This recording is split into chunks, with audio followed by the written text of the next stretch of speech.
noches, estamos en vivo y en directo, estamos arrancando la caja negra por Unicanal, 21:03, 14 grados la temperatura en Asunción. Varios temas tenemos para compartir esta noche. Preparamos un resumen, una cronología de lo que se considera la gran estafa con el tema de la compra de los insumos chinos.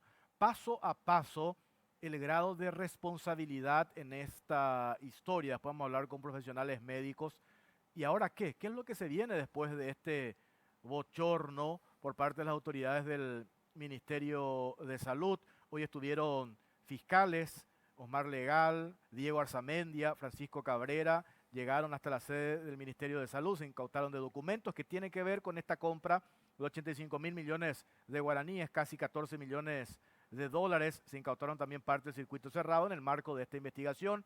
Unificaron las denuncias que por un lado había presentado el fin de semana el ministro de Salud, Julio Mazzoleni, y la otra denuncia sobre el mismo tema que presentó un grupo de diputados que utilizan como respaldo un informe demoledor, por cierto, de la Contraloría General de la República y también otro informe conclusivo de la comisión especial encargada de la investigación de las compras ahora por el COVID-19 que encabeza el ministro de la Senat, Arnaldo Yucio. Veamos este informe, a la vuelta hablamos con profesionales médicos en relación a este tema.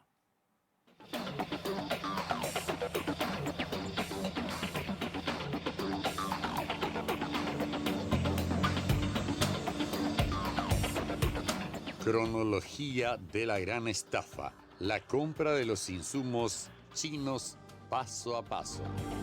¿Quiénes y cómo se avaló el proceso que hace temblar el barco del capitán?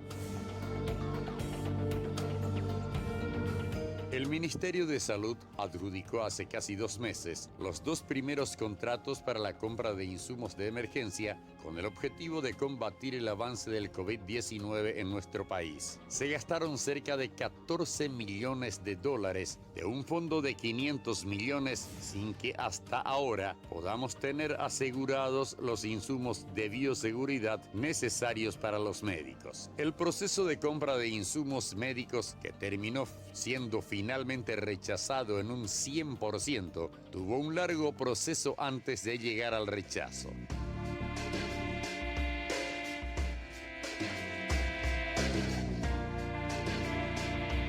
¿Quiénes son los funcionarios que avalaron la millonaria compra? La Caja Negra tuvo acceso a los principales dictámenes de las autoridades administrativas del Ministerio de Salud que dieron luz verde al proceso a favor de las empresas del clan Ferreira. El prólogo del cuestionado proceso arranca con la nota de la Dirección General de Insumos Estratégicos del Ministerio de Salud a cargo del doctor Neri Rodríguez, donde se solicita un pedido de adquisición por urgencia impostergable de insumos para protección biológica para la contingencia por COVID-19.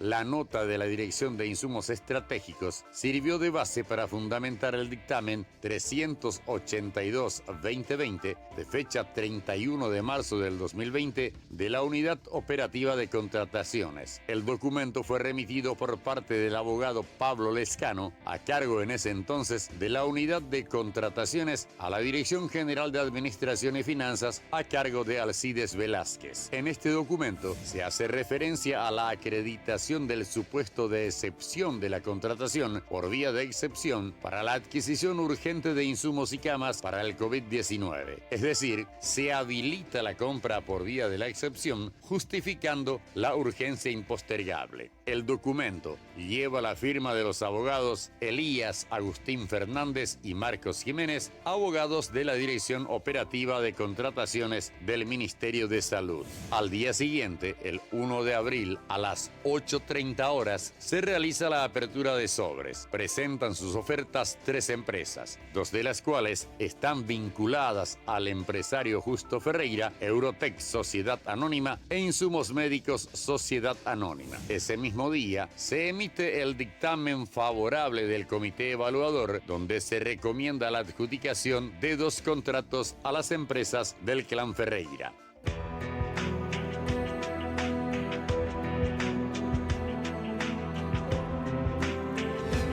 ¿Quiénes integraron este comité evaluador?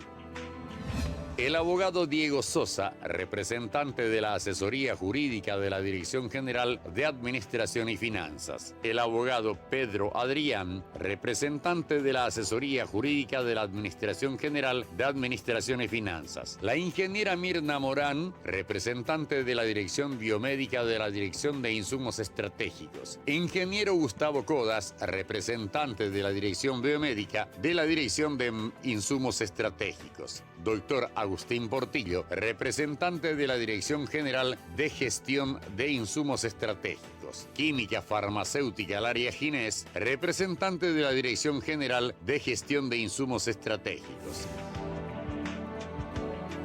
Este comité de evaluación obvió requisitos fundamentales de contrataciones públicas, como la no presentación de muestras por parte de los proveedores, que era una causal de descalificación. También facilitó para que se compren insumos sin registro sanitario. Siguiendo con el proceso, el 3 de abril aparece el dictamen 465 firmado por el asesor jurídico del Ministerio de Salud, abogado Gustavo Irala, y el abogado Gustavo Caballero de la Dirección de Dictámenes del Ministerio de Salud. El documento dirigido a la Dirección General de Gabinete avala todo el procedimiento anterior y menciona que la unidad operativa de contrataciones a cargo de Pablo Lescano dio el visto bueno y ratificó todo lo actuado por el comité evaluador y recomendó adjudicar la contratación.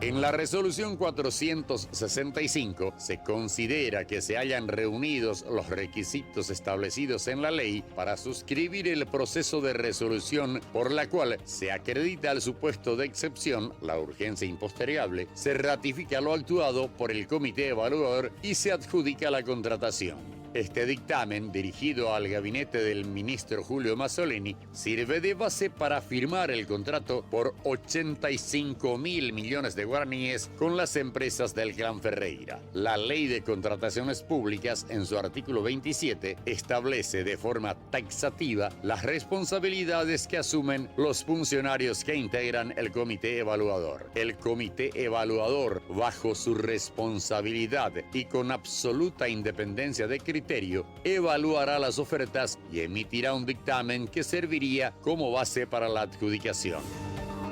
El barco del capitán fue asaltado por piratas o corsarios.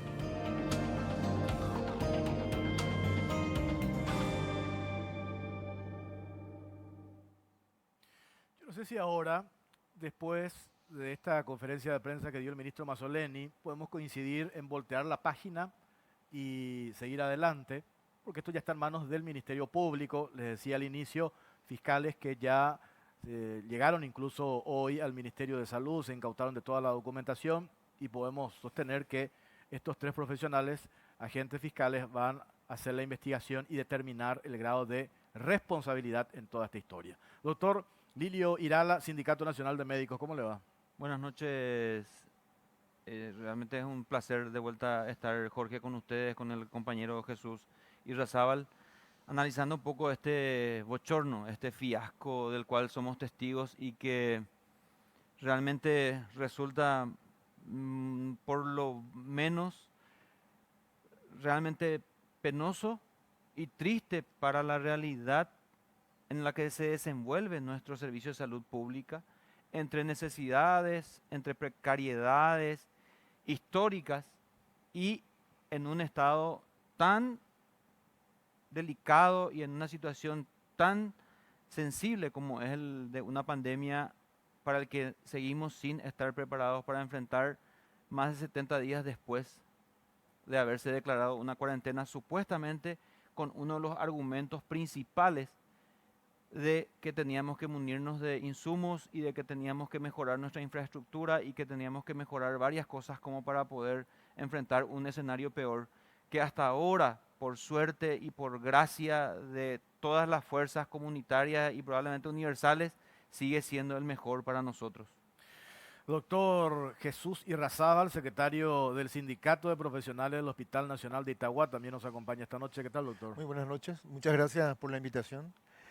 Y realmente entendemos perfectamente por qué le habían quitado al doctor Oquinaca de la terapia intensiva del Nacional. No era nada más que un trámite quitarlo a una persona altamente capaz. Era un mandato implícito. Médicos no quejarse, médicos callarse y aceptar las cosas como vengan. Ese era el mandato implícito al quitarle a Okinawa de la terapia intensiva de adultos. Nos quedó muy claro, ahora que quedó patente, gracias a ustedes también, este bochorno, esta falta total de principios éticos y ausencia completa del respeto a la vida del paciente, ni qué decir del equipo de salud. Es una falta total de respeto a nuestra forma de trabajar, que siempre es precaria, siempre, nunca dejamos la precariedad, y sin embargo tuvimos esta oportunidad y ocurrió el fiasco. Nosotros nos preguntamos, ¿y ahora qué? Yo hacía la salvedad. Digamos que ya está en manos esto de la Fiscalía para aclarar qué fue lo que sucedió, el grado de responsabilidad en esta historia. ¿Y ahora qué, doctor? ¿Cuál es la percepción que tienen ustedes en el gremio después de ver esto? Me acuerdo hace 2 fines de semana atrás, en otro programa, hablabas de la necesidad urgente de ustedes, los que están allí en primera línea, contar con todos estos insumos para poder trabajar relativamente tranquilos. ¿Qué es lo que se viene ahora, doctor? El escenario que estamos mirando hoy, peor aún después de todo este efecto acumulativo, Jorge, porque no es un hecho aislado. Hoy somos testigos de que coincidentemente estas empresas están involucradas en introducir supuestamente o probablemente a corto plazo de demostrarse ya documentalmente y cada vez con mayores evidencias de que son empresas que han introducido en el país medicamentos delicadísimos de utilización en extremos de la medicina. En situaciones críticas de la medicina se utilizan esos medicamentos y lo han introducido impunemente, impúdicamente, inmoralmente, antiéticamente, lo han estado introduciendo en el país y nosotros los hemos estado utilizando con soltura y con confianza y con supuestas garantías. Hoy, aunque incluso estos insumos se hayan aceptado porque estuvieron a punto de forzar su aceptación, ¿con qué garantía yo me voy a poner un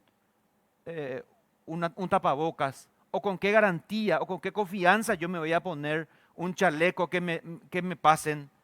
Cuando justamente son las mismas empresas que han traído probablemente basuras a nuestro país, por eso fueron rechazados, por eso fueron totalmente rechazados. Lo han manipulado, han hecho lo que quisieron o lo que querían, prácticamente sin control. Esto accidentalmente probablemente explotó en la cara de alguien y ya no se pudo justificar nada. Es por eso que estamos en esta instancia y en esta situación. Entonces, yo veo este escenario con absoluta desconfianza, con absoluta falta de garantías, con total escepticismo, con angustia y con un miedo que se suma. Porque todos los métodos aplicados hasta hoy son con el fin de contener y no curar y no hacer desaparecer el virus. El virus puede eclosionar en cualquier momento. Nosotros tenemos un efecto acumulativo también encima. Hace poco no dábamos abasto a una enfermedad con el que convivimos desde que yo tengo memoria más o menos, que es el dengue. Imagínense que en ese volumen empiecen a presentarse pacientes con COVID, que sabemos perfectamente es mucho más, tiene mayor morbilidad y tiene mayor mortalidad a esta altura que una enfermedad al que ya conocemos, ¿verdad? Entonces, realmente estamos en un escenario muy vidrioso, muy frágil, muy peligroso. Yo sostengo que nosotros estamos como ciertos animales en la naturaleza, estamos comiéndonos la cola, estamos comiéndonos nuestra reserva. ¿Por qué? Porque esos insumos que estaban en ese momento cuando se declaró la cuarentena lo estamos utilizando y lo estamos utilizando también bien dosificado, porque la mayoría de nosotros reciclamos nuestro tapaboca, volvemos a poner alcoholcito y no volvemos a utilizarlo. Y hoy, en este momento, no fue repuesto, no fue reforzado, no llegaron nuevos insumos porque estos insumos evidentemente tendrían que ir para otras actividades, para los pintores o algo así. Inclusive escuché que los tapabocas que trajeron son para utilización en obras y Obras. no en salud. Entonces, estos insumos no nos sirven a nosotros en salud. Entonces, el escenario que hoy tenemos es de falta de insumos y yo creo que el propio ministro ha dicho que no podemos hablar, que estamos con holgura en cuanto a insumos, porque ningún insumo nuevo ha llegado. O yo no sé si yo no vi, pero yo no vi ningún container, yo no vi ninguna barcaza, yo no vi ningún otro avión, en este caso aterrizando, trayendo más insumos que estos que ya fueron rechazados. Entonces, en este momento estamos peor que en aquel momento. Doctor Irrazábal, ¿qué es lo que se viene ahora? Es cierto, ya se rescindió el contrato. Yo decía, es lo que esperábamos que haga el ministro Mazzoleni después de esta serie de irregularidades que se demostró, que todo el mundo ahora coincide, Contraloría, contrataciones, la comisión, todo el mundo coincide que hubo irregularidades, pero en un principio dijeron que no. Ya está, terminó esa historia. ¿Qué es lo que se viene ahora, doctor, mirando un poco ya para adelante? Bueno, con respecto a la pandemia, va a ser nuestra primera experiencia. Todos vamos a vivir esto por primera vez. Y lo que hicimos, tanto los colegas que están en la estrategia del Ministerio de Salud como los que estamos al frente de batalla, tenemos conocimiento de colegas que están en esos países. El Hospital Nacional es residentes que están en Lombardía, el Hospital de Clínicas es residentes que están en París, y perfectamente intercambiamos información y sabemos de primera mano, ni siquiera por memes o por juegos de internet, ni siquiera a través de eso, sino por lo que los colegas nos comentan. La primera inquietud es, nos preocupa Paraguay. Si nosotros estamos así, ¿cómo estará Paraguay? Porque ustedes no tienen nada. Eso nos dicen los colegas del exterior, nuestros compañeros paraguayos. Nos preocupa Paraguay. Entonces, le sumo a los adjetivos que dio el compañero Lilio, la desconfianza. Es cierto que está en manos de la justicia, pero si hay una pata que le faltó a todo el proceso político dentro del Paraguay, incluso fue el de transparencia. Yo no he visto ningún colega médico en el equipo evaluador que entienda de qué se estaba tratando. Ese equipo evaluador, que es un equipo de fraude, no encontré ningún colega que esté en terapia intensiva, que esté en una urgencia, que esté en una cirugía, que sepa de qué se está hablando. Ninguno de ellos puede saber qué es un equipo de protección del personal, cuántos guantes se usa, cuál es la calidad del filtro que se necesita. ¿Cómo ellos van a hablar de eso? ¿Quiénes establecieron, por ejemplo, los pliegos de bases y condiciones en cuanto a las especificaciones técnicas? Recordemos que el primer colega que tuvo la osadía de cuestionar la calidad de los insumos a los que teníamos que tener acceso fue el doctor Ortellado. ¿Y qué pasó con él? También se lo quitó. fue sacado casi inmediatamente de su cargo. Entonces, las voces disonantes, las voces que han expresado alguna preocupación más allá de lo tolerable por ellos, denunciando la realidad, fue inmediatamente apartado. Ocurrió en el INERAN con la compañera Pabla Bogarín, ocurrió con el doctor Ortellado, ocurrió con el doctor Oquinaca, ocurrió con el doctor Martínez en Encarnación.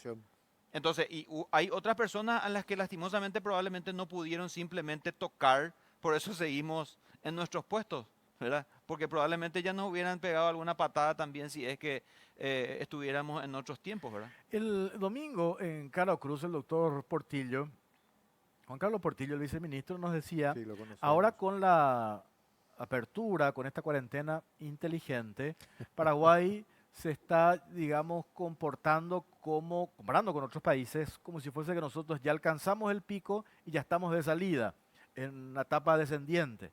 Sin embargo, nosotros todavía no hemos alcanzado. Hoy le escuché de vuelta a absoluto. Guillermo Sequera, dijo, no llegamos no es todavía al pico. Entonces, la pregunta que viene, porque nosotros hicimos, y de manera acertada, de cerrar las fronteras, de ir a la cuarentena en absoluta, la restricción absoluta, Y para controlar a los que ingresaban. prepararnos, Sí. ¿verdad? Hoy estamos preparados, doctor. No, definitivamente no estamos preparados. Esta estrategia de gestión nos demuestra a las claras que no tenemos la calidad de los equipos de protección personal. El 33% del personal de salud claudica. claudica en el momento exacto en que se quita la ropa del cansancio. Ahí se infectan con el COVID-19. En Brasil, el 16% falleció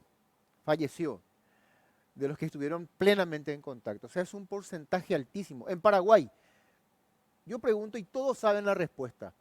¿Qué profesión tuvo la primera víctima mortal del COVID-19? Médico. ¿Qué profesión tenía la segunda víctima que entró en terapia intensiva? Médico. Entonces, ya entonces, no era evidente de dónde se deberían, pero sobreestimar las estrategias de protección personal si no eran en el ambiente de salud. Entonces, nos genera una gran desconfianza. Nosotros, igual que Sequeira, estamos de acuerdo en que se viene un proceso probable, porque todos estamos haciendo futurología, todos estamos apostando a las experiencias de otros países, que sí, a raíz de esta circulación comunitaria del virus, vamos a tener sí o sí una mayor posibilidad de contagio y sí va a llegar al paciente vulnerable, sí va a llegar a la población, al grupo etario que ya sabemos que es susceptible y vulnerable al virus, y vamos a tener que empezar a trabajar como los demás países trabajaron. Doctor Irala, ¿qué tenemos que hacer a partir de ahora? Yo creo que el ministro, y no tenemos que ser mal agradecidos tampoco y tirarle probablemente todo el fardo, toda la mierda, perdón el término, ¿verdad? Pero hay que reconocer que han tomado las medidas apropiadas y acordes en el momento en que se tenía que tomar. Cerrar las fronteras, cuarentena total y sobre todo el control de los compatriotas que venían de afuera. Eso fue fundamental. De lo contrario, probablemente hoy el escenario iba a ser totalmente distinto. Ahora, yo no sé si él pecó de ingenuo, yo no sé si pecó de buenudo, al permitir que se le impongan ciertos funcionarios ya con antecedentes bastante gris oscuros en su administración. Él debe rodearse de gente de mayor confianza, tiene que tener mejores asesores que le abran los ojos y que tampoco se vaya fundiendo o de alguna forma ahogando en elogios y en los cortesanos que le cantan solamente cosas buenas. El exceso del alimento al ego probablemente hace que no vea un poco más allá y precisa de un mayor equipo que con solvencia le asesore en esto. Y por la otra cosa que nosotros por lo menos esperábamos de él en esta situación, debió haber sido mucho más tajante, mucho Firme. más expeditivo. No debió esperar que le presenten su renuncia, debió exigir la renuncia y debió inmediatamente pedir el sumario y debió ser mucho más firme. Probablemente porque él no tiene experiencia en salud pública, él nunca trabajó en salud pública, que yo sepa por lo menos, No, puedo estar equivocado. no Sé trabajó. sé que trabajó en IPS y estuvo en las Fuerzas Armadas, pero salud pública no. No. Entonces, debió ser mucho más expeditivo, mucho más firme y inmediatamente esas cabezas deberían haber estado fuera de su equipo y encima exigir que estén fuera o si no, él mismo solicitar estar fuera del ministerio si es que no le daban las garantías como para que él maneje esto. Porque volvemos a repetir, en una situación como esta, en la cual estamos viendo calamidades en nuestros vecinos, en nuestros incluso parientes, muchos tienen parientes ya que fallecieron en otros países, y con el miedo que va creciendo con cada noticia que uno lee. Una situación muy sensible, muy, muy delicada. Entonces, en esta situación hay que extremar este tipo de cuidados y él evidentemente se descuidó. Lo puentearon probablemente en esto, lo durmieron, le hicieron la cama y hoy él tiene que dar la cara por un fiasco en el cual está lastimosamente involucrado porque, como dijo alguien, donde está la cabeza están los pies. Entonces, él como responsable ordenador de los gastos, como responsable de la administración de la salud pública y con un decreto encima que envía el IPS sobre su cabeza, envía clínica sobre su cabeza, porque hoy todos los servicios de salud del país están bajo la regencia del Ministerio de Salud, entonces debió extremar cuidados porque sabemos que la gente también está harta de todo este tipo de situaciones. Entonces, le rogamos que al permanecer al frente se rodee de mejor gente. Doctor Irarrázaval, ¿se puede alegar en el caso del ministro Mazzoleni de que, por un lado, responsables de elaborar este proceso, ahí el sector administrativo fue quien elaboró esto, quien pudo haber recibido una orden de hacerlo de esta manera y exculparlo a él de toda esta historia? Definitivamente no. El doctor Lilio es jefe de guardia. Yo soy jefe de urgencias de pediatría del Hospital Nacional. Cualquier cosa que pase, el jefe es responsable. ¿Por qué? Porque existen protocolos de trabajo, existen planificaciones estratégicas. Lo demostró perfectamente la Contraloría. Si hay algo que fracasa dentro de un organigrama bien preestablecido y vos sos el líder, definitivamente tenés responsabilidad y tenés que asumir la responsabilidad. Pero para asumir la responsabilidad tenés que reconocer tu liderazgo insuficiente y la insuficiencia de tus principios éticos. Eso podés decir, me faltó firmeza y la vas a tener ahora. Eso podías haberlo dicho, no lo que escuchamos. Sabemos todos los médicos, sabemos que la medicina se basa en un saber de jerarquías. Hay un lineamiento de autoridades y hay un responsable. Si algo pasa en una guardia médica, el jefe de guardia siempre es el responsable, o se lo inculpa, o se lo señala, o se lo llama.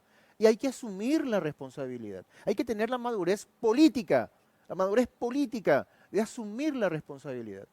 Quiero ir a una primera pausa. Dejo esta pregunta y nos responden a la vuelta. ¿Ustedes le siguen dando el voto de confianza a Mazzoleni? Él dijo ayer, porque hubo un rumor de una supuesta renuncia, hicieron una conferencia de prensa ayer a las 7 de la tarde, dijo, le preguntaron sobre este tema, lo de la renuncia, sería un acto de extrema cobardía. ¿Qué dicen ustedes al respecto? Dos referentes de dos sindicatos de profesionales médicos muy importantes en relación a eso. Pausa, venimos enseguida.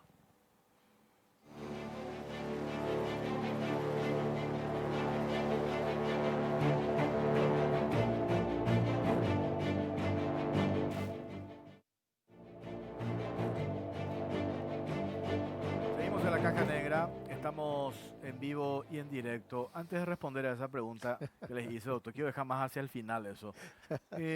Ustedes, de lo que conversan con sus colegas profesionales médicos en los hospitales, ¿cuándo vamos a llegar al pico? Ahora que entramos en los días de frío, ahora que aparentemente hay un relajo, yo percibo, ustedes perciben, hay un relajo de la gente por estos números favorables, por cierto, pero que no tendríamos que cantar todavía victoria, ¿verdad? Definitivamente no podemos cantar victoria todavía. Para nosotros comenzó el invierno ahora, comenzaron las aglomeraciones. No es el único virus, tenemos varios más que siempre están presentes. Incluso en pediatría hay una asociación del COVID con los demás virus que determinan la severidad de los casos. No es como se describe en otras poblaciones, nuestra población tiene sus propias características. Recuerden, hemos tenido unas quemas persistentes de pastizales, de bosques, que generaron una gran cantidad de población alérgica, una gran cantidad de población que hizo cuadros obstructivos que no lo hacían, porque hemos maltratado el medio ambiente. Esa es nuestra población. Y cada población tiene características propias que determinan conductas particulares de la diseminación y acción de un agente. En este caso, el COVID-19. Vamos a tener nuestras particularidades por nuestra población. Es inmensamente joven, en su gran mayoría, pero también tenemos tercera edad, tenemos un porcentaje de obesidad, diabetes, hipertensión, enfermedades vasculares en gran cantidad, renales, neurológicos, enfermedades crónicas en gran cantidad. Ese es el blanco, esa es la población blanco. Yo creo que tenemos que estar preparados en caso de una gran diseminación y en caso de presentación de formas severas, tenemos que estar preparados. Mi impresión, por lo que vimos en otros países, por lo que los colegas nos comentan por teléfono, en línea directa. En París, cuando entró el virus, los colegas nos decían, no sabemos qué es esto, no sabemos qué es esto, hasta que se fue aclarando el panorama y quedó claro qué era. O sea, si esas son las perspectivas del primer mundo, las perspectivas del tercer mundo no pueden ser tan diferentes. No, no. El doctor Irala, ¿siguen comprando ustedes? El otro día, en coincidencia con la doctora Gloria Mesa, presidenta del Círculo Paraguayo de Médicos, nosotros charlamos en Radio 1 la semana pasada con ella y seguía con lo mismo. ¿Están comprando ustedes estos insumos de protección de su bolsillo? Sigue Sí. siendo en gran parte autogestión, gasto de bolsillo y donaciones. Em, no solamente donaciones locales.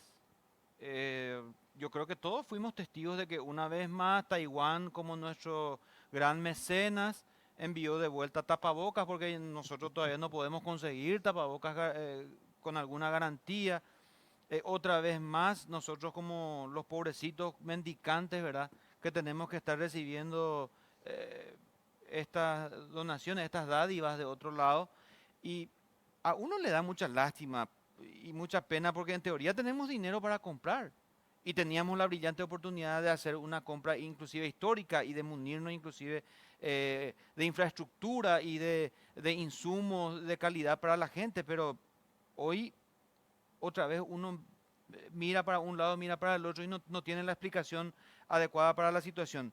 Nosotros seguimos gastando dinero de nuestros bolsillos para seguir haciéndonos de elementos de trabajo que por ley tendría que ponernos el ministerio, ¿verdad? Nosotros seguimos comprando. Muchos colegas, incluso en ese tren de miedo en el que entró, hay gente que gastó más de 5 millones comprando insumos, porque se veía venir un escenario catastrófico, ¿verdad? Entonces muchísimos de los colegas gastaron 3 millones, 1.500.000. En promedio, Jorge, la mayoría gastó entre 1.500.000 y 2 millones. Y hay gente que gastó mucho más porque se hizo de más equipamiento, porque nosotros esperábamos vivir un escenario parecido a otro lugar y sabíamos por qué reaccionamos de esta forma, porque sabíamos que en nuestros servicios no habían y que si llegaban, iban a ir llegando a cuentagotas y muy dosificados, porque de repente uno se va y pide y te dicen, ayer usamos todo, o justo ahora no me repusieron todavía. Esas son las historias. Entonces, eh, hace unos días en Encarnación estaban diciendo que no tenían y estaban inclusive manifestándose,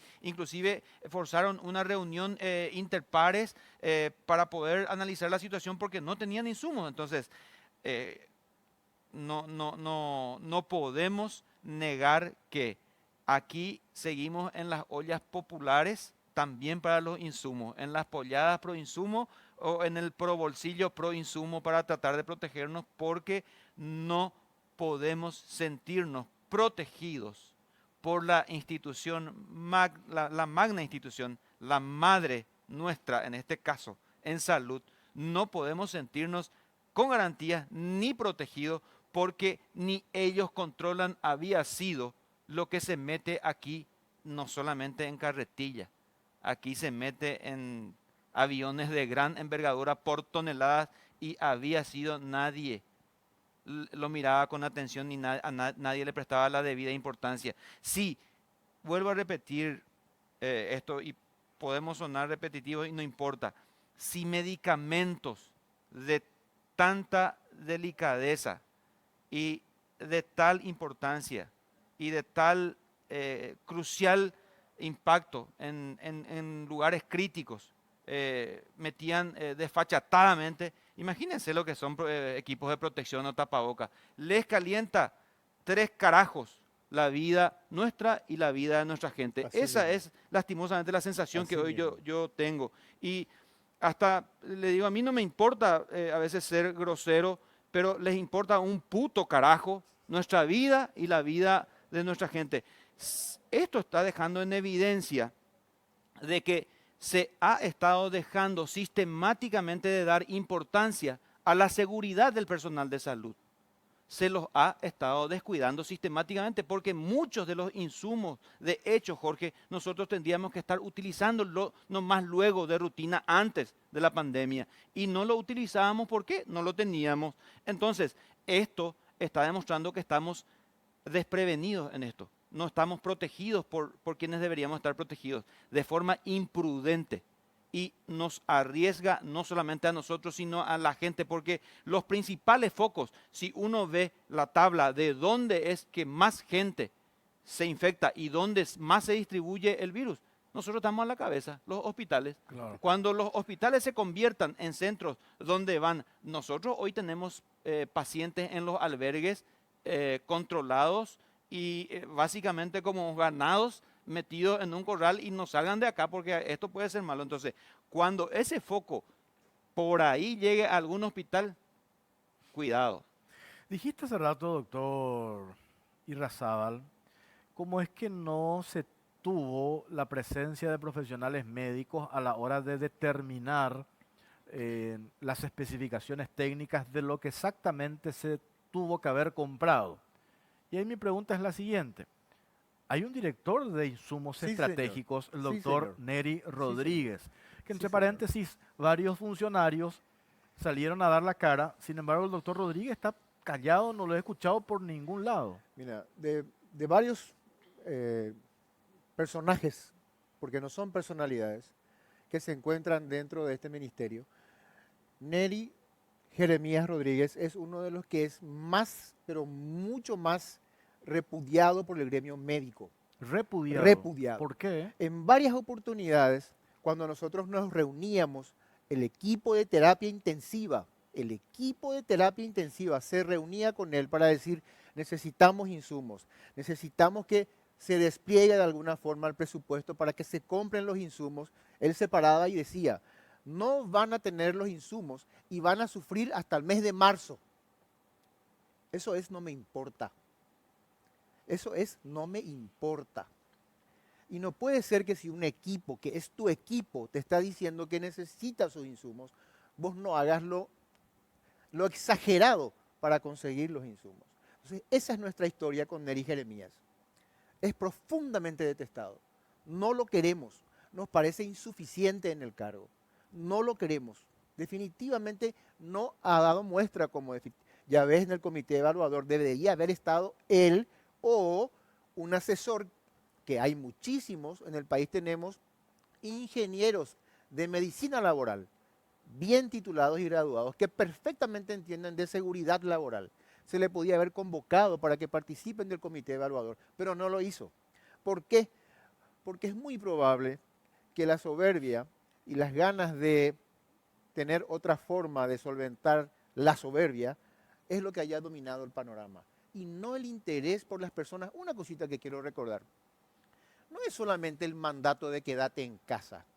No es solamente eso. Acá hubo un pueblo que obedeció.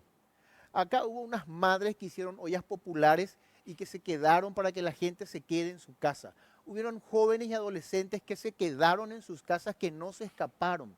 Aquí hubo un pueblo que dio su voto de confianza, que obedeció, porque podíamos no haber obedecido, como se hace en otros países, como le pasó a Italia. Pero acá hubo un pueblo que obedeció, que reconoció que era una conducta correcta. Y sin embargo vimos una conducta incorrecta de un liderazgo insuficiente. Y eso lastima. No puedo pedir yo, si puedo responder tu pregunta, eso iba no puedo pedir yo, si le quitaste a Okinaca, un doctor capaz, reconocido por sus pares, jefe de la terapia intensiva del Hospital Nacional, la máxima unidad de terapia intensiva, el lugar donde van a ir los pacientes del COVID, si le quitaste a Okinaca de manera totalmente absurda, yo no puedo legitimar tu insuficiencia pidiendo algo absurdo sobre vos. Por lo tanto, si hay suficientes principios éticos, uno tiene que reconocer que es insuficiente y se retira.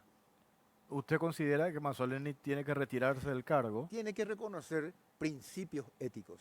Él tiene que decir, en función a estos principios, el rigor que no existió, la valentía que falló, la coparticipación, la transparencia que sucumbió, en rigor a estos criterios, presento este plan de trabajo. Voy a seguir a la justicia en su camino y que se cumpla lo que se tiene que cumplir si la justicia lo demanda. Voy a proveer a mis compañeros, nosotros, Julio, somos tus compañeros de trabajo. voy a proveer a mis compañeros de trabajo lo que necesitan. Luego me voy. Esa puede ser una excelente estrategia, pero se requiere, no voy a hablar de atributos masculinos porque no caben, se requieren de principios éticos. Eso es lo que faltó acá. Él dijo ayer que iba a ser un acto de extrema cobardía si presentaba su renuncia. Vuelvo a insistir, si se respalda a la justicia que haga su tarea y que la gente que falló pague, porque para mí, estas empresas que nos iban a ofender, porque nosotros probablemente íbamos a llevar la enfermedad a nuestras casas para nuestros padres, para nuestros compañeros y amigos, íbamos a llevar el COVID a casa, íbamos a matarle a alguien sin saberlo. Eso es homicidio. Estos empresarios estaban en un nivel homicida con respecto a la población, con respecto a nosotros. Eso tiene que tener alguna forma de carátula, lesión de confianza, exposición al peligro, tiene que haber una forma de carátula y sancionar a esas empresas. Y eso tiene que tener Julio Mazzoleni, el doctor, nuestro ministro, la suficiente avidez, rigor para decir esto debe ocurrir. Y ahí, entonces, cuando vemos que el principio ético funciona, podemos decir, quédate un poco más. ¿Coincidís con lo que dice tu colega Irrazaba, el doctor Irala? Creo que coincido en la mayor parte posible, ¿verdad? Yo creo que antes que cobardía debe ser valiente. Debe tener la suficiente valentía de decir se cometieron estos errores como responsable de la política pública global en este momento, porque él es responsable de la salud pública globalmente en esta declaración de emergencia sanitaria nacional. El ministerio es el ente rector. Entonces, debería tener como capitán del barco la suficiente valentía de decir se cometieron estos errores, los vamos a corregir como corresponde, vamos a hacer el esfuerzo necesario y suficiente para protegernos entre todos, porque no voy a ser yo solamente el afectado. Si esto empieza a desbordarse en algún momento, puedo asegurarles que no solamente corre peligro la cabeza de él ni de sus viceministros o colaboradores. No sabemos nosotros cómo puede terminar una crisis real que no la estamos viviendo, que no la queremos vivir. Si es por mí, retrotrayéndome a tu pregunta anterior del pico, ojalá que por mí, mi deseo íntimo es que no lleguemos a ningún pico, que esto pase y que alcancemos una vacuna y que nosotros seamos el ejemplo en el mundo de que lo supimos manejar entre todos. Pero con respecto al manejo de la adquisición de los insumos, del cual él es la cabeza, debe asumir la responsabilidad con valentía, no utilizar el subterfugio de la cobardía, de abandonar esto o renunciar, sino que asumir que esto se hizo mal, que se va a intentar hacer todo lo posible y que esté a su alcance para solucionarlo. Y por otro lado también, ¿verdad? Por supuesto, darnos de alguna forma un bálsamo de tranquilidad, que es lo que precisamos, que es lo que ellos también precisan para trabajar, para enfrentar si es que llegásemos a tener una crisis. Entonces, realmente depende de que su lomo se ensanche en este momento y que demuestre esa firmeza que esperamos de él. Y la fama se construye difícilmente, con mucho trabajo, a veces con una gota de fortuna, pero se pierde en un instante. Él es el que tiene que volver a ganar nuestra confianza. Yo lastimosamente en este momento, viendo todo lo que ocurrió globalmente, no puedo decir que tengo la misma confianza que antes. Yo reconozco su templanza, su serenidad, el manejo que le dieron desde el principio, pero esta mancha es muy oscura y no sé si hay un quitamanchas apropiado para zafarse de ella, pero sí creo que tiene mucho trabajo por delante. El desafío es más grande aún y él es el que tiene que ganarse de vuelta la confianza nuestra, que en este momento, por lo menos de mi parte, está en dudas. Sí, hay que remar otra vez, ¿verdad? Por todo eso que se construyó y se vio seriamente dañada esa imagen erosionada. Se tiene que remar de vuelta, ¿verdad? Por último, doctor. Insisto en que hubo tres pilares tiene la relación entre todas las formas de seres humanos. Confianza, confianza y confianza. Y de los tres pilares están por el suelo ahora. El respeto se gana y la confianza se reconstruye. Es muy difícil si es que uno no pone empeño y rigor, que es lo que faltó evidentemente acá. Se perdió el rigor. La corrupción entró como por su casa, como ya sabíamos que podía ocurrir. Sabías como ministro que te podía pasar eso. Sabías, porque la historia del Ministerio de Salud es una historia de corrupción. Sabías. Y sin embargo, pasó. Doctor Irarrázaval, gracias por su tiempo, muy amable. Doctor Irirala, muchas gracias. Vamos a seguir en Gracias, contacto. y con el ruego de que nosotros no lleguemos al pico, que pasemos esto de fino, que podamos seguir disfrutando y volver a la normalidad, o una normalidad diferente, distinta, de mejores días para todos, Jorge. Realmente ese es el anhelo de todos, y que la corrupción pierda esta vez, porque si seguimos así no tenemos ningún futuro bueno ni ideal que podamos soñar, ¿verdad? Muchas gracias. Nosotros vamos a la pausa, a la vuelta. Hoy hubo una conferencia de prensa, integrantes de la Fuerza Aérea Paraguaya, a partir de una denuncia que habíamos hecho la semana pasada, la reparación de helicópteros, un contrato de 2.800 millones. Tenemos una serie de dudas acerca de esto que intentaron responder desde las Fuerzas Armadas y no aclararon absolutamente nada. Ellos hablan de que fue un proceso transparente. Sin embargo, la propia Dirección Nacional de Contrataciones Públicas anuló ese llamado. Y después tenemos un informe.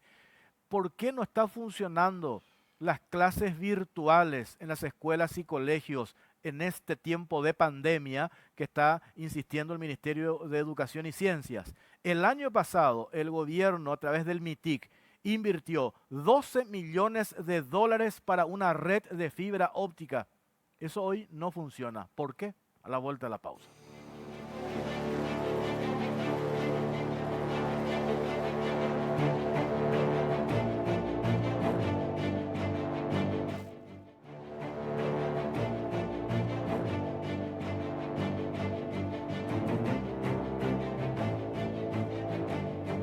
Seguimos en la caja negra. Una cuestionada licitación llevaron adelante en la Fuerza Aérea Paraguaya para la reparación de helicópteros. Un contrato por valor de 2.800 millones de guaraníes. En el programa pasado habíamos puntualizado algunas observaciones. Le dieron a una empresa sin experiencia. El piloto que supuestamente estaba habilitado presentó un registro de habilitación de una empresa brasileña que esa empresa brasileña no reconoce como tal, y otras cuestiones poco claras que finalmente hizo que Contrataciones Públicas anule esa licitación. Hoy hicieron una conferencia de prensa desde la Fuerza Aérea Paraguaya y tenemos una parte de lo que dijo el coronel de aire Juan Pablo Paredes, comandante de la Fuerza Aérea Paraguaya. Tenemos eso, por favor.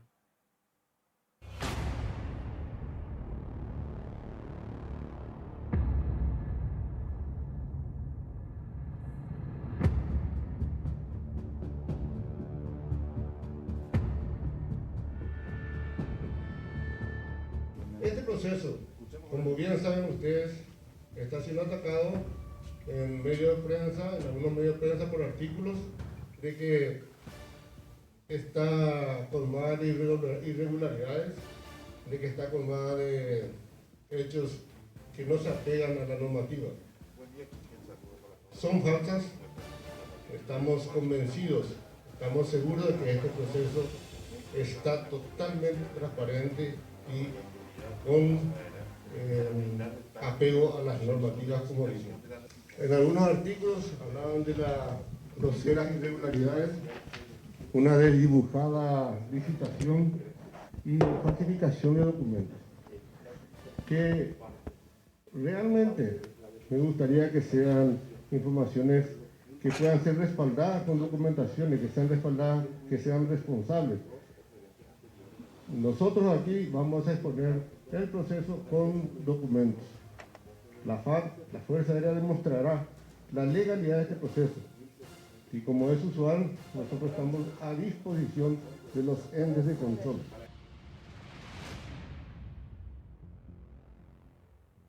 Bueno, hago la salvedad. Yo dije coronel, esto es terrible para los militares. General, por favor, hago la aclaración. General Juan Pablo Paredes, comandante de la Fuerza Aérea Paraguaya.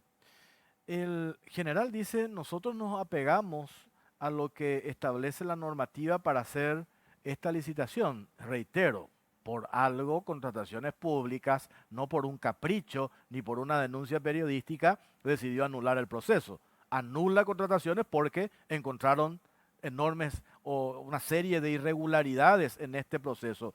Nosotros preparamos unas placas, podemos mostrar interrogantes en relación a este cuestionado proceso de la Fuerza Aérea Paraguaya para la reparación de helicópteros.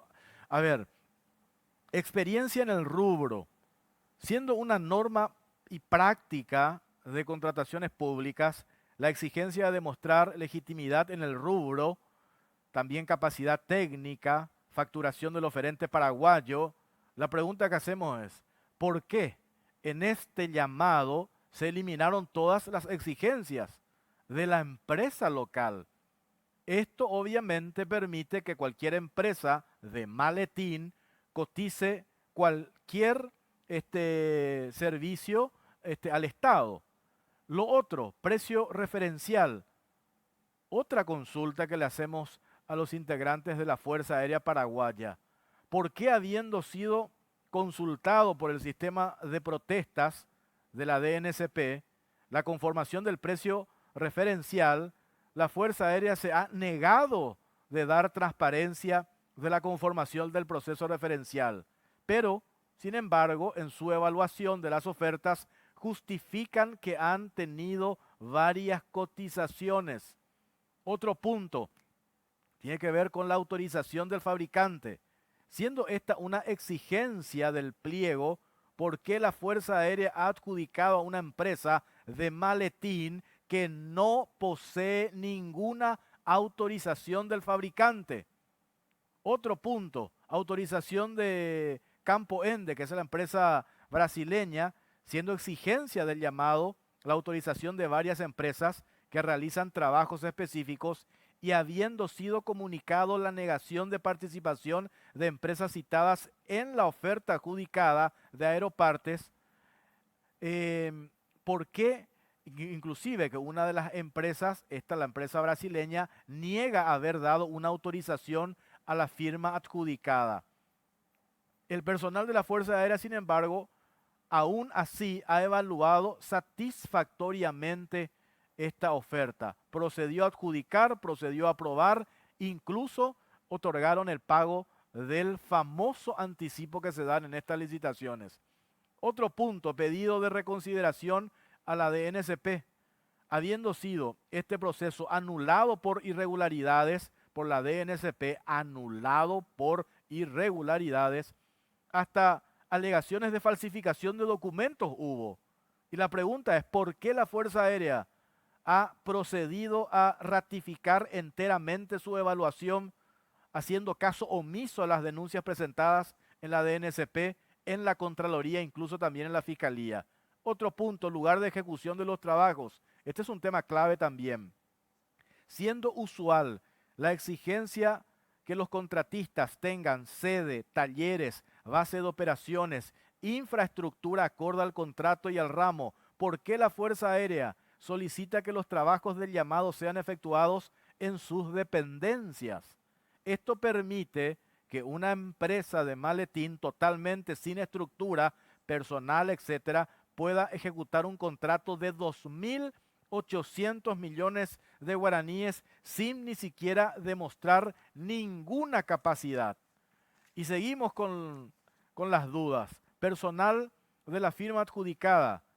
La empresa presenta en su oferta que solamente posee un solo personal en IPS, pero la evaluación de la oferta efectuada por el personal de la Fuerza Aérea siendo el presidente de la Comisión de Evaluación, el teniente coronel Rotella, máximo responsable del Grupo Aéreo de Helicópteros, da como apta para ejecutar un contrato de 2.800 millones de guaraníes. ¿Cómo puede ser esto razonable? Trabajos 100% tercerizados, siendo que la contratada no cuenta con talleres propios, personal propio, pues solo cuenta con un no registrado, capacidades, registros. La pregunta es, ¿cómo puede ser razonable adjudicar a una empresa que tercerizará el 100% de los trabajos? Y los últimos 3 puntos. Reiteradas denuncias. Este llamado fue denunciado 2 veces ante la Dirección Nacional de Contrataciones Públicas, una vez en la Fiscalía, una vez en la Contraloría, ya por la prensa, lo hicimos acá el pasado 12 de marzo. Aún así, no se generó ninguna investigación de oficio, siendo que la ley de la función pública obliga a todo funcionario a que proceda ante una denuncia. Y después lo otro que genera una cuestión subjetiva, el piloto del presidente de la República. Le queremos consultar a las autoridades de la Fuerza Aérea Paraguaya si es verdad que el teniente coronel Rotella, jefe de la unidad helicópteros, fue quien ha solicitado estos servicios, fue quien definió las condiciones del llamado, fue el jefe de la Comisión de Evaluación de Ofertas firmando la recomendación de adjudicación a la empresa de Maletín y fue quien permitió que esta empresa trabaje dentro de la Fuerza Aérea. Es de hecho piloto del presidente de la República, de los helicópteros que transportan al presidente de la República. Y el último punto, exigencia al personal brasileño. Este es un tema clave también. ¿Por qué? Se denunció que personal de nacionalidad brasileña estaban ejecutando los trabajos durante la cuarentena, ocultos en los cuarteles de la Fuerza Aérea. ¿Cómo estas personas ingresaron al país? ¿Se les permitió trabajar durante la pandemia? ¿Cumplieron con la debida cuarentena?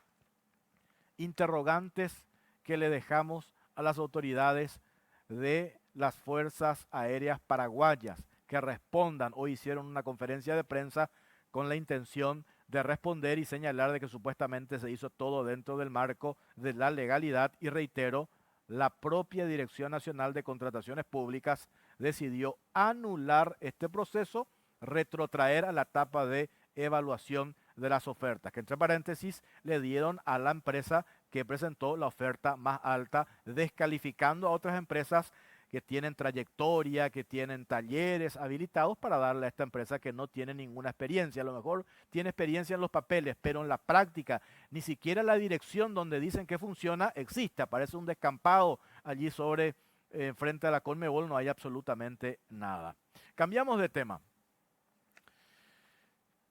Uno de los principales reclamos que hace toda la comunidad educativa, que entre paréntesis el Senado ya le bajó el pulgar al ministro de Educación, Eduardo Petta, por lo que tiene que ver con las clases virtuales. El año pasado habíamos mostrado acá en la caja negra incluso una licitación que había hecho el MITIC a cargo de Alejandro Peralta Bierzi para la instalación de la red del Sistema Nacional de Fibra Óptica, que iba a suponer una mejor conectividad. Eso significó un desembolso de 12 millones de dólares. Por cierto, en un proceso licitatorio también muy objetado por esa cantidad de dinero que se pagó a una empresa en particular. Tenemos preparado un informe en relación a este tema.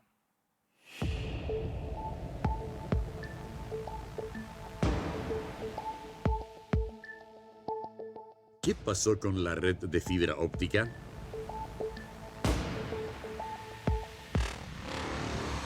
Una de las primeras medidas adoptadas por el gobierno en el marco de la contingencia por el coronavirus fue la suspensión de clases en escuelas y colegios de todo el país. La situación hoy afecta a cerca de 1.200.000 niños y jóvenes que corren el riesgo de perder el año lectivo, ya que no existen condiciones para desarrollar clases virtuales. El ministro de Educación, Eduardo Petta, acusado desde varios sectores por su falta de liderazgo en medio de esta crisis, apeló a que las telefónicas liberen internet para las clases virtuales. Petta pidió solidaridad a las empresas telefónicas que operan en el país para que las clases virtuales lleguen a niños y jóvenes durante la cuarentena. ¿Por qué Petta está negociando con las operadoras para liberar el acceso a las aulas virtuales? ¿Por qué no se utiliza la red nacional de fibra óptica? ¿Qué pasó del millonario y dibujado proyecto de Peralta Bierzi? El Ministerio de Tecnología y Comunicación a cargo de Alejandro Peralta Bierzi había concretado en menos de una semana la adjudicación y la firma del contrato con la empresa Selex Sociedad Anónima, cuyo primer desembolso fue de $2.400.000 y se efectuó el 16 de enero del año pasado. El proyecto, que según el cronograma debió haber sido entregado llave en mano en noviembre del año pasado, pretendía implementar una robusta red de fibra óptica a nivel nacional para conectar a Internet a las escuelas, hospitales y comisarías. El equipo de la Caja Negra denunció en diciembre pasado que el proyecto sufría de importantes retrasos en su ejecución, pese a los jugosos adelantos ordenados por Peralta Bierzi. Actualmente se encuentra paralizado pese a estar 90% pagado. El propio Peralta Bierzi admitió que el proceso se orientó para que la marca Huawei se quede con la licitación de $12 millones. El ministro se excusó alegando una supuesta dependencia tecnológica y la supuesta necesidad de garantizar la compatibilidad de los equipos. En enero de este año, los responsables del MITIC aseguraban que para febrero de este año el proyecto ya estaría operativo. Nada de eso ocurrió. Ni las escuelas, ni los hospitales, ni las comisarías cuentan con el servicio de Internet de mejor calidad y más barato como se había prometido. Millonaria licitación de Peralta Bierzi. ¿Una tragada de plata?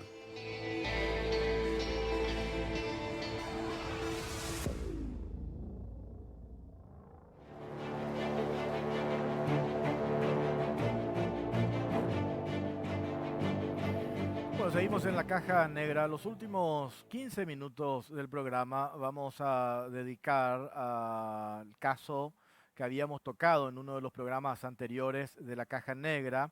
El doctor Cristóbal Cáceres Frutos, abogado de la familia Samaniego, abogado de la empresa del Centro Médico Amanecer S.A., va a hacer uso de su derecho a réplica. ¿Qué tal, doctor? ¿Cómo estás? Buenas noches. Muy buenas noches, Jorge Torres.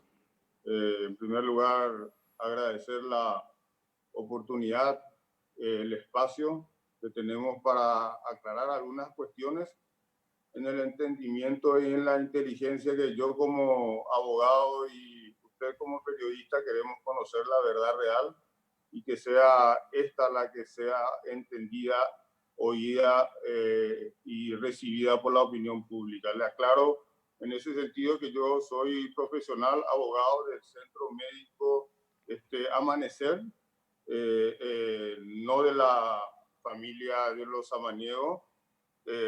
Si bien tengo vínculo con algunos miembros de esa familia, mi función principal es aclarar acá las cuestiones que hacen relación a la empresa Centro Médico Amanecer. ¿Qué es lo que hay que aclarar, doctor, en relación a su condición de abogado del Centro Médico Amanecer? Sí, hay una cuestión sumamente importante, señor Jorge, ¿verdad? Hay que entender que Centro Médico Amanecer se dedica a la importación de productos farmacéuticos terminados.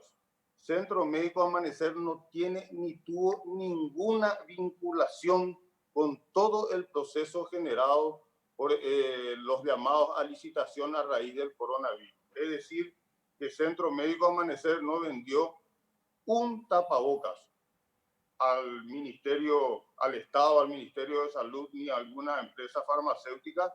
De hecho, la empresa no cuenta con el registro sanitario para este efecto. Y tuve también oportunidad, señor Torres, de ver parte de programas anteriores en el que hacía alusión a un supuesto depósito bancario de la firma Insumos Médicos en la cuenta del Centro Médico Amanecer, la cual es una información inexacta, es una información que no se compadece con la documentación que tenemos, por cuanto que nunca, aclaro categóricamente, en ningún momento ha ingresado a la cuenta del Centro Médico Amanecer la suma de 5.384 millones de guaraníes. Pero no solamente no ha ingresado en la cuenta del Centro Médico Amanecer, sino tampoco en la cuenta de ninguno, en las cuentas personales de ninguno de los socios de dicha empresa, ¿verdad? Entonces, esa es una cuestión que es muy importante para nosotros aclarar, ¿verdad? Y que quede absolutamente transparente para la opinión pública, por cuanto que esta es una situación que en la medida que vincula a la empresa a procesos en los que no somos parte, en los que no hemos participado, causa un perjuicio no solamente a la empresa en sí, sino a los miembros de la familia de esa empresa, por cuanto que estamos hablando de una empresa que no ha tenido durante el tiempo de su funcionamiento nunca ni una sanción, ni un apercibimiento, ni un sumario, ni una multa. Entonces, esta es una situación de por sí que causa perjuicio y por eso hacemos y queremos aclarar a través de este derecho a réplica. Una puntualización, doctor, cuando usted dice esa información de esa supuesta transferencia, porque nosotros tenemos documentos oficiales incluso que respaldan eso, pero usted está haciendo uso de su derecho a réplica, usted dice que no existió esa transferencia. ¿No existió esa transferencia de ese monto de los 584.000 millones de guaraníes o nunca luego existió transferencia alguna de insumos médicos SA a Centro Médico Amanecer? Sería de 5.834 millones, no de 500, ¿verdad? 5.000, sí. Lo que quiero es aclarar que un monto de esa cantidad no ha ingresado bajo ningún punto de vista. Sí hay que aclarar y entender que existe una relación comercial con insumos médicos y con Eurotel dentro de las disposiciones legales y fuera de todo proceso de lo que representa el coronavirus. Pero esta relación comercial, señor Jorge Torres, la cual bajo ningún punto de vista nosotros consideremos que está prohibida, está amparada por facturas, por despachos, por cheques y sometidas al control no solamente de las instituciones bancarias, sino también de las instituciones impositivas. Y es una serie de documentación que están a disposición tanto del Ministerio Público como de las autoridades judiciales para que haya una total y absoluta claridad. Volvemos a aclarar, ¿verdad? Nosotros no tenemos ninguna vinculación con insumos médicos ni con implementos referentes a este proceso del coronavirus, por cuanto que no tenemos la licencia para tal. Sin embargo, vemos en algunas publicaciones o en algunos adelantos o cronología de los hechos que se expone el nombre del Centro Médico Amanecer dentro de ese proceso. Y esas son cuestiones que consideramos necesario aclararlas. Claro, lo que usted dice es en relación al tema de estas compras vinculadas a la pandemia que hizo Insumos Médicos SA, la empresa que usted representa no tiene ninguna relación, pero sí hay un vínculo, ahí sí hay un vínculo comercial, digamos, que nada tiene que ver con la pandemia, pero sí hay vínculos comerciales de operaciones entre Insumos Médicos y Centro Médico Amanecer. Sí, señor. Existe una relación comercial, como le vuelvo a decir, amparada por documentaciones, ¿verdad? Y sometidas a controles de instituciones bancarias e instituciones impositivas, ¿verdad? Yo considero que hay que tener en cuenta que mientras la negociación cumpla con los requisitos legales, el hecho que el Centro Médico Amanecer esté vinculado comercialmente con una empresa, cualquiera sea esta, y esta eventualmente tenga algún tipo de inconveniente, supuesto, probado o no, no le hace responsable al Centro Médico Amanecer de esa circunstancia, por cuanto que hay que tener en cuenta que las responsabilidades, sobre todo en materia penal, es personal e intransferible. En ese sentido, le quiero recalcar que la última operación comercial que ha realizado Centro Médico Amanecer con la empresa relativa a insumo médico data del año de septiembre del 2019. Y toda esta cuestión del coronavirus recién ha empezado este año, ¿verdad? Entonces esa es una cuestión que tenemos que aclarar al tiempo de volver a reiterar. Absolutamente toda la documentación que hace a esta relación comercial están a disposición de las autoridades, ¿verdad? Y tenemos la absoluta certeza y autoridad moral para decir que están respaldadas con documentación, ¿verdad?, absolutamente legal y lícita. ¿Quiénes son los accionistas de esta empresa Centro Médico Amanecer, doctor? Los accionistas son el señor Ramón Amarilla Soler, Saler, el señor Jorge Vallejos y la señora María Laura Samaniego. María Laura Samaniego es una joven de entre 20 y 25 años. Nos preguntábamos el otro día en el informe cómo hace una joven de 22 años para formar parte de una sociedad anónima con un depósito, tengo entendido, ya no recuerdo el dato del informe, 300 o 600 millones de guaraníes. ¿Cómo hace eso, doctor? Le aclaro yo con muchísimo gusto y le agradezco la pregunta. Al tiempo decirle que sus propios comentarios hacían referencia a que no hay inconveniente que una joven pueda realmente, usted decía, iniciar una empresa. Acá en verdad ella integró ya una empresa que estaba ya iniciada anteriormente. Nos estamos refiriendo a una persona que tiene estudios universitarios con licenciatura en marketing.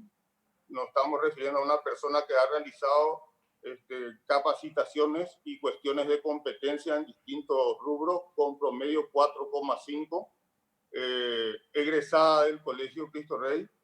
Yo haría la situación de manera inversa. ¿Cuál es el inconveniente que una persona, estudiante y ya con título universitario, reciba el respaldo y el apoyo de su familia para dedicarse a una actividad comercial lícita? No existe absolutamente ningún impedimento. Yo creo que la situación sería mucho más cuestionable y criticable si esta persona tuviese un sueldo de una entidad binacional de 50, 60 millones de guaraníes y no tuviese estudio. En este caso particular, ¿cómo hace una persona así? Primero se prepara, estudia, procura y recibe el apoyo de su familia que ha entregado con dinero absolutamente lícito y legal, y tenemos constancia de los mismos a través de su propio aporte de su padre y aporte de una persona que es funcionaria de la Organización de las Naciones Unidas y vicepresidenta de la Comisión de Presupuesto de la ONU, que es su madrina, la arquitecta Julia Maciel. Y esa es la manera que ella pudo integrar un capital de 300 millones de guaraníes y dedicarse con otras dos personas con más experiencia y estar al frente de esta sociedad. Perfecto, o sea que la plata, por un lado, esos 300 millones de guaraníes para esta joven profesional que usted destaca, puso por un lado su padre y por el otro lado la madrina le puso la plata para que ella monte esta empresa. Para que ella aporte una parte de capital, ¿verdad?, referente a su calidad de socia en un porcentaje del 33%. Okay. Y le vuelvo a reiterar, el origen y la legalidad de ese dinero está a disposición de, si ustedes quieren de manera privada, ustedes por una cuestión de lógica reserva, ¿verdad?, y también de las autoridades. ¿Qué tiene que ver la senadora Lilian Samaniego con esta empresa Centro Médico Amanecer? Aparte de ser la tía de esta, de la señorita, aparte de ser la tía de María Laura, no tiene absolutamente ninguna vinculación. ¿Algo más que usted quiera aclarar sobre esto que habíamos mencionado en programas anteriores, doctor?